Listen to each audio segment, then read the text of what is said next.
Hi, it's me again with Corel Draw Tips and Tricks, part 3. I've done 2 examples in parts 1 and 2, and I stated in there that because I changed the loop, and I kind of like that one, but I was trying to get it closer, if you can see how jumbled up that is, by the second way I did it, and where the original kind of flows down to a point and then kind of flows back up. And I think I solved it. My letters now are a little bit taller than theirs, but that's beside the point. So I'm going to just kind of start over in how I did it. I'm going to take a 2-point line, and I'm going to take my virtual segment delete key. So this is exactly what I did in part 1. Now, when you grab this line, you can see the bounding box is way up there, so it's attached to something else. So we need to break the curve apart. So we're going to take that line now and nudge it over. So that's our baseline. Several ways you could do this. I don't think this second line up top is so chewed up and not very good. So I'm going to take the 3-point curve line and go from about right there to about right there and then get that curve. I'm a little bit off, but for the video, it's good enough. And then kind of get that backward curve. You know what? I'm going to try to fix that real quick and just kind of get a little bit closer to the original. Now, I'm going to nudge that over.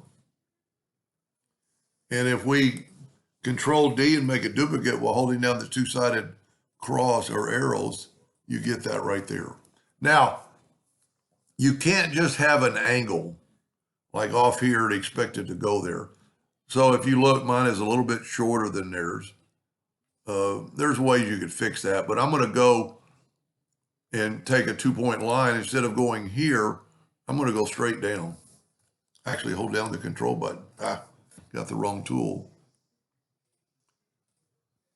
Start moving and hold down the control button. Start moving and hold down the control button.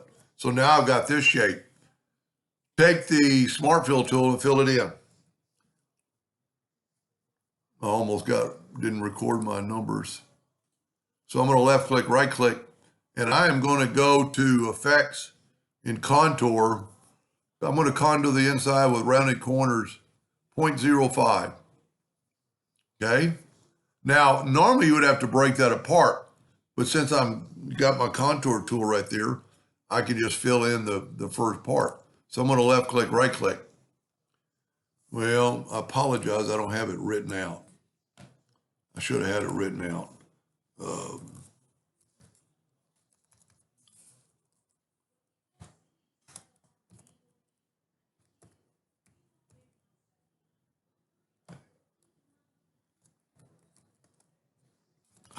I was typing all caps, then I forgot.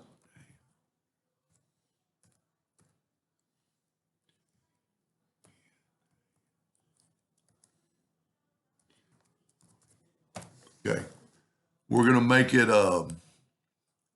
go up to make it Times New Romans.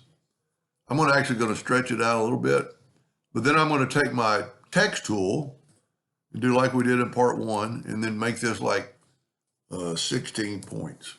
Now I stretched it out too much, so let's make it 18 points. Now, and that's still a group, and it's still a text, and it's maybe a little bit long, but we'll see. Now, this is our new envelope form, basically. And I'm going to pick it. I'm going to close down the contour, go to Effects and Envelope. There's an envelope over here, but I get so used to doing this, I think it does a better job. And I'm going to pick Double Arc Mode, and then pick Create from Envelope Form. You see, I've got a little bit of a wave in there, so that didn't work. So what I'm going to do, look at now, I'm going to see what could cause those waves. So I'm going to delete those 3 nodes. Can't delete them all 3. You gave me too much. I have to leave 1. I can actually bump that back up a little bit. And if you were doing this for real, you could put it in the center of the page, and make sure it's symmetrical. So this time I'm going to try single art mode.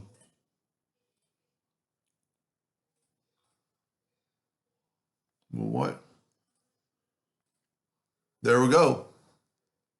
That's pretty good.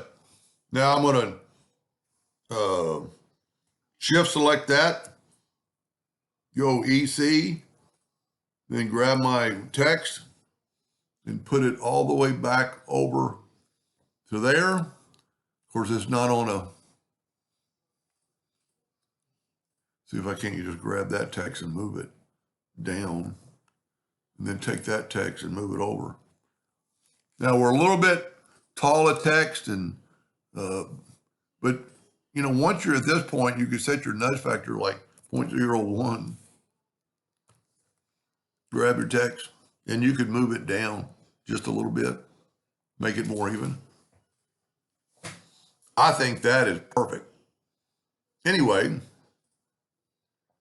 I truly hope that helped that person and maybe you in the future, and thank you for watching.